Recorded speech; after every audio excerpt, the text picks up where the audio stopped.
Oke, halo semuanya, balik lagi sama gue di Ardari Official.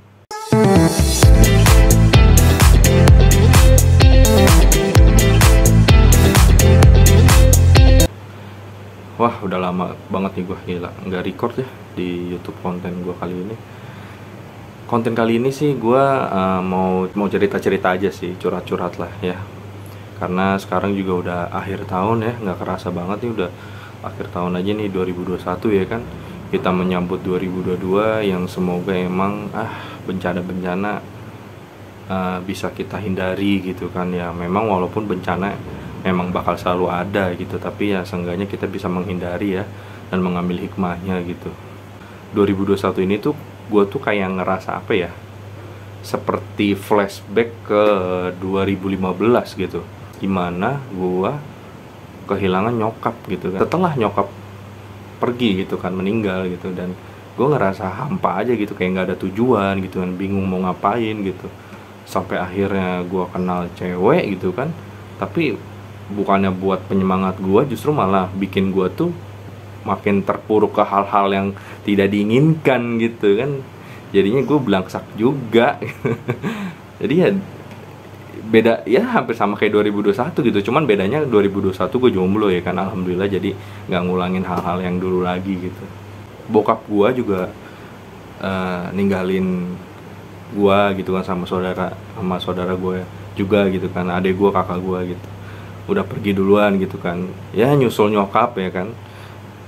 Di situ ya sama aja gitu buat gue, sama karena samanya gue belajar untuk jadi lebih dewasa lagi gitu. Dan gue bersyukurnya di situ. Gue tipe orang yang lu tuh harus digembleng gitu, lu tuh harus digampar, digaplok supaya lu tuh tahu rasanya sakit tuh kayak gimana gitu. Gue tipe orang yang kayak gitu, sampai akhirnya Tuhan Yang Maha Esa memberikan gue sebuah skenarionya, dan skenarionya itu adalah kehilangan bokap gue. Itu bikin gue tuh merasa sedih sih, emang awalnya sedih banget gitu. Anjir, gue nggak nyangka aja gitu kan, bokap pergi duluan gitu, sedangkan gue belum jadi apa-apa ya kan, gue juga belum nikah, belum ada jodoh ya kan. Ya merasa kayak ya udah gitu, aduh kok gini gitu kan, merasa why gitu. Nah disitu gue tuh awalnya sih hampa gitu kan, aduh galau gitu, mana gue waktu itu habis sakit ya kan.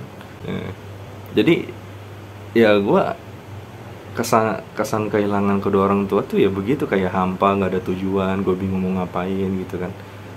Sampai akhirnya gue berkaca ke diri gue sendiri, emangnya tujuan hidup lu tuh ini gitu. Seharusnya kan tujuan hidup lu tuh kan ya untuk diri lu sendiri gitu, nggak harusnya kayak gini, jangan tergantung sama orang lain. Kedua orang tua pergi ya itu memang sudah takdir gitu kan, mereka emang pergi duluan meninggalkan kita supaya kita juga semakin dewasa gitu, mandiri, dan tidak tergantung mereka terus menerus gitu. Yang ada endingnya adalah kita mendoakan mereka gitu. Gue sih berdoa ya 2022 adalah tempat dimana gue menyembuhkan diri sepenuhnya ya dari rasa hampa, galau, kehilangan kedua orang tua. Dan 2022 adalah kesempatan gue untuk berkarir dan lebih maju lagi gitu. Gue sih berharapnya begitu, karena sebelumnya gue kayak merintis banget itu, kayak nggak ada hasil. Jadi ada kebahagiaan, turun lagi kesedihan, kebahagiaan, turun lagi kesedihan gitu. Jadi kayak nggak ada ujungnya gitu, nggak ada kebahagiaan yang mutlak gitu kan. Gue bingung sendiri tuh di situ tuh.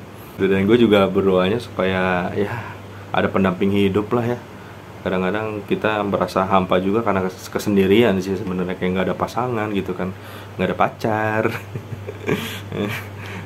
Itu ya pengen aja sih ada kenalan cewek gitu kan, PDKT gitu kan, tapi nggak harusnya pacaran sih, PDKT aja juga udah cukup gitu. Sembarang istilahnya kita curhat gitu kan, enak gitu, ada teman curhat. Nah gue sih berharap 2022 gitu men, banyak pengalaman, banyak pembelajaran, mulai dari ketika bokap gue sakit, gue ngurusin beliau gitu kan. Udah gitu beliau nggak mau yang namanya menganggur di rumah, pengennya tuh kerja. Ya udah, gue sebagai anak membebaskan aja, karena gue prinsipnya gini dari dulu, nggak pernah gue mempermasalahkan hidup manusia lain gitu, walaupun dia istilahnya darah daging gue nanti ketika punya anak gitu kan, bini gue gitu, gue nggak pernah mempermasalahkan dia, kehidupan mereka gitu. Yang penting mereka mau bertanggung jawab dengan kehidupannya masing-masing gitu, ya kan. Jangan istilahnya lu udah milih kehidupan ini, lu udah milih jalan ini, tapi di tengah-tengah lu tuh menyerah, ya kan. Di tengah-tengah tuh lu merasa galaunya tuh galau banget, dan akhirnya lu bunuh diri atau segala macam gitu kan, atau menyerah gitu kan. Pasti orang ada yang bilang ini, yang nonton teman gue pasti gini, lu aja bakar ijazah, lu aja bakar ini itu, buntang-banting ini. Itu gue sengaja gue bikin drama buat kalian semua. Seberapa banyak kalian respon dengan drama yang gue buat, dan akhirnya ya udah jadinya begitu kan. Ketika gue buat drama, ketika gue buat sesuatu yang wow di sosial media, kalian lu kenapa bosen gue harus bikin drama dulu anjing. Masa ya gue harus tunggu mati dulu baru lu langsung pada respon, wah gila nih orang, wah gila gak nyangka dia meninggal lu, kacau, aduh gue mana ngatain dia lagi. Nah kan nggak gitu lah, itu kocak kalau kayak gitu, bahaya gitu. Jangan sesekali lu tuh kayak nunggu orang nggak ada dulu baru lu cari, kan goblok yang kayak gitu. Oke, balik lagi ke topik. Ya udah, temenin bokap aja kan, membebaskan dia, mau ya terserah mau ngapain, mau kerja apa gitu. Gue mah nggak pernah mempermasalahkan itu gitu, karena kehidupan manusia itu ya kehidupan mereka sendiri, tanggung jawab mereka sendiri gitu. Kita jalanin ya kan, entah itu dia nge-grab atau usaha lain gitu. Ya gue sebagai anak tuh dukung aja gitu. Nah, apalagi aduh kenyang kan gue habis makan langsung record. Jadi pas dia udah dapat momen itu kan, udah enak lah, enjoy gitu, udah punya penghasilan gitu kan. Ya kadang-kadang ketika gue nggak minta juga ya beliau pasti ngasih, karena emang genetik atau mungkin emang udah kebiasaan, emang udah kewajiban kayak orang tua ke anak gitu, ngasih aja udah gitu. Jadi 10.000, entah itu 20.000 ya kan, kadang-kadang gue dibeliin es, dibeliin apa, gue terima itu karena itu rezeki. Gue nggak pernah, jujur ya, gue nggak pernah minta maksa apapun kayak ya minta ini dong, ya minta itu dong, enggak. Gue paling berat yang gue minta itu ya ada 2.000 nggak. Gue inget banget anjing, cuman gitu doang, minta 2.000 gue, minta 2.000 aja gitu, udah simple gitu.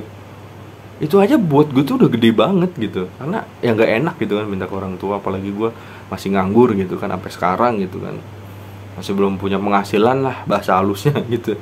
Akhirnya apa yang dia hasilkan itu ada tujuannya gitu, yaitu ya dia ketemu wanita baru gitu kan, pengganti nyokap gue. Akhirnya mereka deket, ya gue adalah orang yang mungkin dari saudara-saudara gue adalah orang yang pertama yes gitu, karena sebelum mereka gue udah memperhatikan tingkah laku bokap gue gitu. Kayak kebetulan waktu itu calon istrinya kan warung tuh ya kan, sering main gitu kan, sering jajan gitu, pakai pakaian rapi. Kalau gue udah tahu dari dulu, karena gue merasakan hal itu juga. Ketika seorang laki-laki, seorang pria memakai pakaian rapi dan pergi ke tempat ke suatu tempat gitu, dan di tempat itu ada perempuan, kita harus berhati-hati gitu. Kita harus bertanya-tanya itu ada maksudnya apa gitu. Ini bukan berlaku buat orang yang jomblo aja, yang udah nikah juga gitu ya. Hati-hati ya buat cewek-cewek ya, ke suaminya gitu kan, ke warung jajan ya kan, pakai baju rapi, parfum tuh tanda tanya itu. Yang jaga warungnya siapa? Karena dulu juga gue pernah kayak gitu, ngalamin waktu lama banget gue waktu ngalamin kayak gitu. Waktu apa ya, SMP itu, zaman SMP aja, bocah gitu kan. Teman gue itu dia ngewarung tuh ya kan, di situ kebetulan ada pacar gue tuh waktu SMP tuh di situ. Ya udah kita sok-sokan gaya-gaya ya kan, jajan di situ. Jajannya emang gak seberapa, gayanya begajulan. Jadi gue mau menghargai dan menghormati gitu apa keputusan dari orang tua. Ya udah, kalau dia emang kebahagiaannya dia dapat yang begitu, dapat yang seperti apa yang dia inginkan, ya udah jalanin gitu. Dan akhirnya mereka jalanin, ya walaupun ada konflik ya kan, pasti sesuatu hal kehidupan itu pasti ada konfliknya gitu, nggak mungkin nggak ada. Karena kalau yang nggak ada konfliknya itu cuma ada di surga, udah titik sih. Kalau selama di dunia mah pasti aja ada dramanya gitu, ada drama konflik yang ada gitu. Ya itu pengalaman gue sih sama almarhum bokap ya 2021, belum lama ini, karena itu ada hal yang paling gue inget sih gitu. Nah ketika gue sakit tuh waktu itu COVID ya kan, yang diklaim gue kena COVID terus sama bokap juga gitu, ya udah gue bener-bener ngerasa titik balik gue tuh mencerminkan diri aja, bercermin diri aja gitu, kayak memperbaiki diri gitu apa segala macam gitu kan, memperbaiki circle memperbaiki pertemanan yang buruk-buruk buang ya kan, yang PHP udah jauhin aja ya gitu kan, yang so sibuk biarin aja lah, udahlah kayak gitu. Gue cuman kehitung jari doang, satu temen udah deket rumahnya di Cimone gitu, udah gitu doang gue, karena bagaimanapun juga gue nggak mau istilahnya beban di hati juga sih, mikirin kayak gitu, bikin otak pusing sakit kepala gitu ya gitu men. 2021 tuh waktu gue COVID ya kan, bercermin diri udah gitu, gue tahu kan bokap nggak ada gitu. Wah gue merasa, awalnya sih gue merasa kayak oh iya begini, jadi kayak orang biasa aja, karena gue udah pernah yang namanya dapat info kematian gitu dari nyokap dulu kan. Dari dalam hati gue tuh kayak udah sabar gitu kan, ikhlas, karena bagaimanapun juga namanya juga orang tua pasti ya kalau nggak kita, kalau nggak dia, pasti setiap orang manusia ya pergi duluan gitu ya kan, pasti meninggal gitu. Udah makanya gue di situ tuh kayak wah udah ikhlas gitu, kayak gimana ya rasanya, kayak ya biasa aja gitu, kayak wah pas adik gue ngasih tahu juga, di ayah udah nggak ada gitu. Terus gue jawab oh gitu, oh ya udah gitu, jadi bingung gue ekspresi kayak gimana gitu kan. Yang ada sih yang gue inget, gue cuman bengong aja gitu sampai pagi tuh kan, infonya kan malam, sampai pagi gue itu nggak tidur, gue nggak bisa tidur ya kan. Udah tidur tuh ya habis subuh aja, itu pagi-pagi itu baru bisa tidur kan. Dah 2015 nih, flashback lagi ya kan. Ya udah sama momennya begitu juga, ketika nyokap nggak ada, gue ngurusin pemakamannya gitu kan, segala macam namanya, mendoakan gitu kan, rumah ramai segala macam. Tapi keadaan hati tuh kayak hampa aja, sepi gitu ya, kayak waktu bokap nggak ada juga gitu, sama gitu, sepi aja gitu, sendirian gitu kan. Waktu nyokap juga sama gitu kan, sampai gue berkaca diri gitu, memperbaiki diri, apa yang salah sama gue gitu kan, dan gue berusaha untuk mengambil hikmahnya gitu dengan apa yang gue jalanin saat itu kan. Udah gitu men. Jadi ya itulah kesan-kesan gue sih di 2021 yang emang sama ya kayak 2015 gitu. Oke gitu aja curhatan gue kali ini. Jangan lupa like, comment, and subscribe nya ya. Jangan bosan-bosan ya, karena ya gue adalah orang yang membutuhkan kalian semua sih untuk bisa nonton ini dan ngambil pelajarannya juga gitu. Dan gue juga nggak mau orang-orang di sekeliling gue, terutama kalian yang nonton tuh kayak gue gitu, hampa sendiri, nggak punya temen gitu. Udahlah janganlah, nggak enak ngelon itu, apalagi jadi introvert. Gak enak udah, lu jadi extrovert aja, keluar lu main-main kemana kayak gitu. Oke, thank you, bye bye.